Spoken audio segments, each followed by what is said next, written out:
Whether you're making fine furniture or decorative birdhouses, there's a process in woodworking that you go through on each of the machines to get the lumber that you're using into the shape that you need.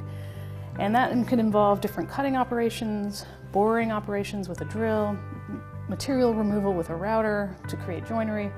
And all these machines do have a specific job that they do very well. Now, some of the tools overlap and can do the same job, and it's your job as a woodworker to figure out which one is the better one for the job at hand. But this is a quick overview.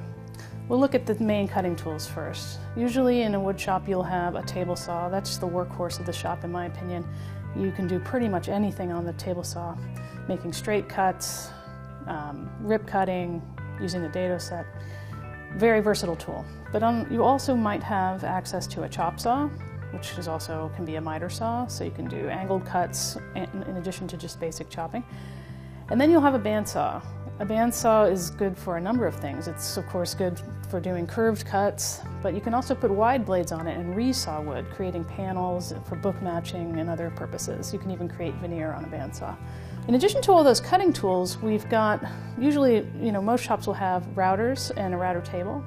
Those are used for a variety of tasks. You can do edge profiling, creating a decorative molding type appearance on wood. You can also do joinery, creating dovetails, slots and dados. And then you also will have tools like a drill press, which are really dedicated to just boring holes in wood. But they can also be used to create different types of joinery, such as mortises. So all of these tools function as a group. You go from one to the other in your project and to get your job done. Now, in addition to those basic tools, if you're working with rough lumber, you'll also need milling machines, and that's some of the other tools we have in our shop.